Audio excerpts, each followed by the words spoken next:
Warning!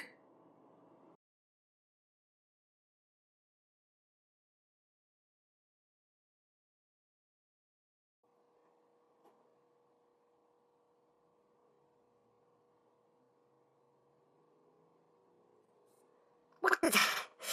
Are you just trying to make my heart stop?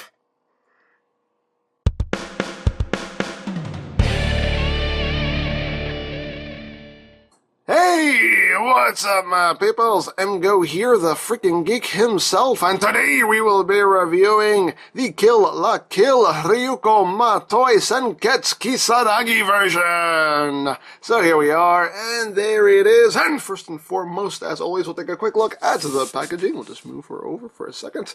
As you can see, it's a big window packaging. Right in there is where the figure will sit.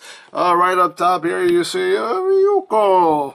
And right here, RYUKO MATOI Senketsu Kisaragi version. Right below it says it in English. Kill la Kill, Good Smile Company. On this side of the box, you get some sparkly sparklies. On this side of the box, more sparkly sparklies. On the top of the box, you just get Kill la Kill, pictures of the figure. On the bottom, you get more pictures of the figure. On the back, you get a picture of the Earth here from orbit. And me. And that's basically it for the packaging. So moving right along, here we have Miss RYUKO-chan. And this figure in and of itself is a spoiler, so if you haven't watched the show yet, sorry. I don't know what else to say.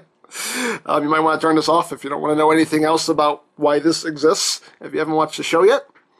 So, anyway, for those of you who have seen the show, you guys know that this is Ryuko's final form in the show, and this is when she basically takes the powers, pretty much like absorbs all of the other Goku uniforms, and she achieves this final form. And as you can see, right now she's pretty, I was going to say she's pretty naked. Well, duh. But I mean, obviously she's missing a lot of extra parts here, because we're going to take a look at all these components separately, and then we're going to put it all together and take a look at the finished figure.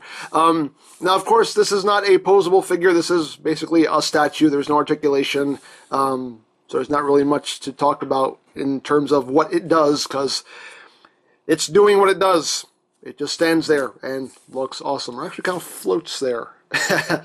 But, yeah, it's still a wonderful piece. So what we're going to do is we're going to take RYUKO off the base here and put this off to the side so we can take a close look at the figure itself. Now, the figure itself, from the bottom of her feet to the top of her hair, measures at 9 inches. So it's a pretty nice sized piece right here. And here she is with the Figma, just so you can get a sense of how it scales. Right there. So pretty nice large piece, but we'll get in close here so you can see the details. Love the paintwork there on the face. The eyes look great. Again, wonderfully done. And the hair is done in a transparent plastic, and it is done in a way that you know, light can pass through it and it really makes it glow, and it just looks amazing. Like, I love the different shades they used in the hair to give it a nice fiery effect, and the molding just looks great. It's just wonderfully done. This plastic does have it has a little bit of flex to it, as you can see, but it's, you know, still something I would be careful with. I wouldn't mess around with her hair too much. There's little horns right here. And again, you know, they have some flex to them, but again, it's something I would be careful with. Not, you know, don't mess around too much with this stuff.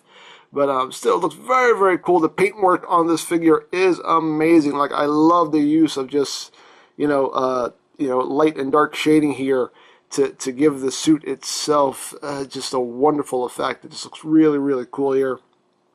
Getting closer, you can see right there the little piece right there in the center of her chest, nicely painted. Also, you know, the yellow striping also has some shading to it. There are lights and darks here, and just looks really well done. The body itself is nicely sculpted. It looks really good. Down to the stockings again. More use of those lights and darks. I like how the yellow kind of starts real light, and then when it gets up here, it gets dark, and then it gets light again. You know, again, really nice use of the paint here. Nice paintwork. And see her gloves. All the way down to her shoes. You see how the color just kind of goes from red and just goes right down into black. Then you got the little yellow jewel right there on her feet. And you also get some yellow on the bottoms of her shoes right there. The back, you know, again, just wonderful paintwork. You know, there's her butt right there. She has some extra holes in her butt. That's for other stuff, but you know, she has, you know, not much going on in the back. There's just, you know, her thong going on here, but you can see the big the vent there in the back. And you can see how this piece is kind of, they molded it in kind of a rippling effect there. And again, just the wonderful shading that they used. It really makes it pop. Really, really well done. Very, very cool. I love it. I really do love it. So we'll set her off to the side for now, and we will take a look at the base itself. This is the base that it comes with, and it already, as you can see, has a bunch of fingerprints on it. It is a fingerprint magnet, so this is something you kind of want to, just kind of after you set it down, just, you know, take a little cloth and just kind of wipe off the fingerprints so it looks all nice and pretty. But you can see it's just a smoky, transparent base right there, and it has a clear piece right here that the figure will get pegged onto, and you'll see it's just two pegs right there that'll go into her foot. And this peg right here is obviously just a piece of metal, just to make sure it's nice and secure. And that's pretty much the base. Nothing too fancy. And right here you can see on the bottom of her shoe, there's two ports right there. You just take it and just plug it into her heel, and it all lines up perfectly. You just push it down. You can see it all lines up perfectly right there, and there she is, just kind of floating there. That looks really cool. So now we will get into the other bits here. We will take a look at Senketsu's eyes. And when he achieves this form, he actually gets to open his other eye. That makes me so happy. So he does have two open eyes here. We'll just take a look at the one. The paintwork, again, is just beautiful on this. The paintwork in the eye itself looks great. The trim outside of the eye, again, is done with those nice lights and darks. It's very cool. One thing definitely you need to be careful with is these pieces right here. As you can see, they are very thin pieces. Something you definitely want to be careful with, and they are kind of sharp too. So you might want to be careful. Don't poke yourself with them either. So be careful with them as far as poking yourself, and also be careful with them about, you know, try not to, you know, don't mess with them, because these pieces look like they could easily snap off. So it's still very nicely done. And the back is also nicely painted as well. Even these details are painted in, again, with that lovely shading. Looks really, really cool. So there you have that. And yes, he has two eyes. Finally. Yay! Two eyes. So basically how these are going to attach to Ryuko is there are slots right in here. There are slots on either side of this central chest piece right there. And you just take the eyes and you just line them up and just push them in, and there you go. So you got the one eye. Then you come to the other side. Oops! Again, be careful. See, I bumped into it. You really do want to be careful with that. Now you take the other side here, and you just slide that side in. Make sure that's in there nice and secure. There we go. Again, just try to put, you know, some even pressure. Don't try to like just kind of wrench it either way. Just give some nice even pressure right there. There you go. So now you got both eyes in place. Now, the other pieces that she comes with is these pieces right here. And these pieces are going to be basically flaring out of her hips here. And these pieces also are definitely pieces you want to be careful with. They are, as you can see, they're not a very thick plastic. And, you know, while there is a little bit of give to them, I still would be very careful with them, because I can see these easily snapping if you just kind of grab it the wrong way and give it a tug. So it's definitely something you need to be, you know, need to be careful with.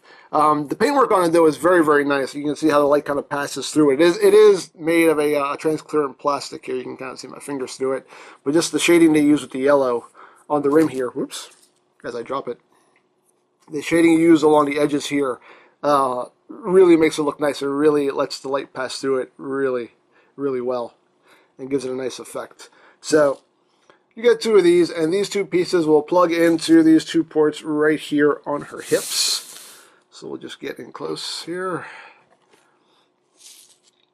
And you just want to take these, and they will just peg in right here. These pegs are a specific shape. I don't know how well you can see that, but they are a specific shape, and you can see the ports are a specific shape. So you'll know which ones go where and which ones go on what side. It's pretty much common sense. The statue does come with instructions, so you know where everything goes. I mean, everything's pretty much self-explanatory just from the pictures, but you know, it's nice that they are written in English. You do get the instructions in English and in Japanese. But again, it's nice that they translated it into English, even though you can pretty much tell everything you have to do just from the pictures, but still, I appreciate it. But anyway, getting back to what we were doing here, so you just want to take these pieces here and just plug them in. And again, you want to be careful. You want to apply the pressure to this piece right here. You don't want to push on this when you're plugging these on. You do not want to pull on this if you're trying to remove them. All your pressure, whether you're installing them or uninstalling them, you want the pressure to be right here. That's where you want to keep it. So just get that lined up, and then just take it and just push it in, and there you go. So you got one, then you come right here, and you just again just apply your pressure right there in that location, and there you got those pieces installed. Now she comes with 2 others right here, and these are going to get plugged onto her butt. You can see those 2 ports on her butt, and that's where they go. They get plugged onto her butt. And again, they're the same amount of detail and paintwork as those pieces right there. And again, these pieces you want to be careful with.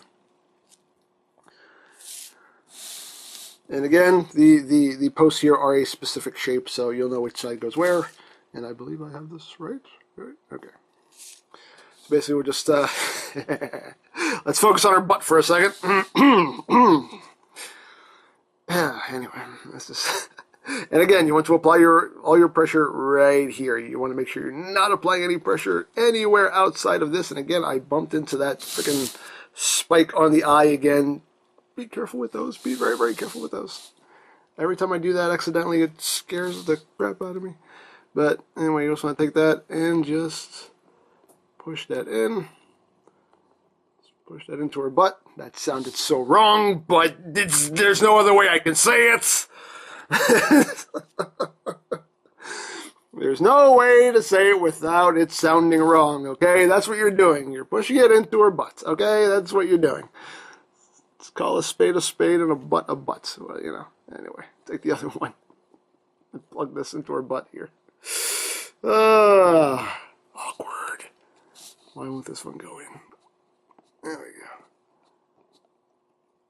Right there. You can see how those are flaring out of her butt now. And there you have those pieces now installed. So now we're starting to get the full effect here. Now, of course, last but not least, she does have her weapons. She has a signature scissor blade right here, which is very nicely done in a very, very nice glossy paint. It looks really, really good and nicely molded. Very well done. Looks gorgeous. Now, to get these into her hands, this is actually going to come apart. You want to take this section right here and pull it out, and this will come right out. And you just want to take this and feed this through the back of her hand, right there. And then take the rest of the scissor blade and just plug it back in, like that. And there you go. So now she's holding her scissor blade. And you also get the other half of the rending scissors right here. Hajime Nui scissor blade. And again, very nicely detailed. Nice glossy paint on it. Looks gorgeous. Right there. Now this piece you want to pull out right here. That comes right out. Excuse me. And then you just want to take this piece right here and feed this through her hand. Like that. And then you take the other half right here and you just plug this all back together. Like that. And there you go. Now she is holding both weapons. And now the statue is complete. And she's ready to go. She's ready to fight some people in space. That's right. But yeah, this thing looks amazing. I really, just really dig this figure. We'll get in closer here so you can get a better look at it. But yeah, it's such a well done figure. It looks amazing. I really dig it. Just so cool. So cool. A wonderful piece. I mean, if you're a Kill la Kill fan, this is an amazing display piece. I am really happy that I bought this. I don't regret buying this at all. I think this looks amazing. It looks so cool. And I really dig it. It's wonderfully done. And, you know, I don't make it a point to review statues, but this is something I really wanted to show off because I'm really happy with it, and I really love this thing.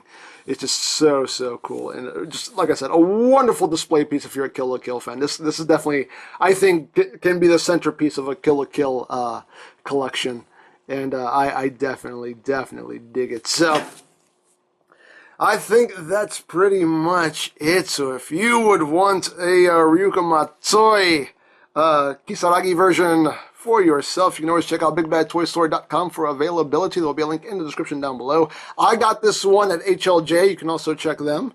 Of course, there's Ami, Hobby Search, Mandarake, of course, various other sites where you can find stuff like this.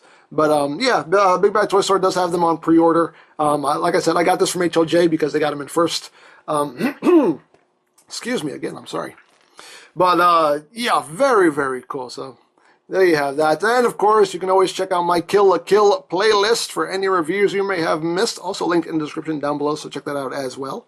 And I think that is it. So don't forget to check out EmGo's, check out Lori Plan, follow me on Twitter, all of that good stuff down in the description below. And I think that's pretty much all there is to say. So there is the Kill la Kill RYUKO MATOI SENKETSU KISARAGI version. And this is EmGo saying, remember, you don't stop playing because you grow old because you stop playing. Be geek, be proud, palm in your face.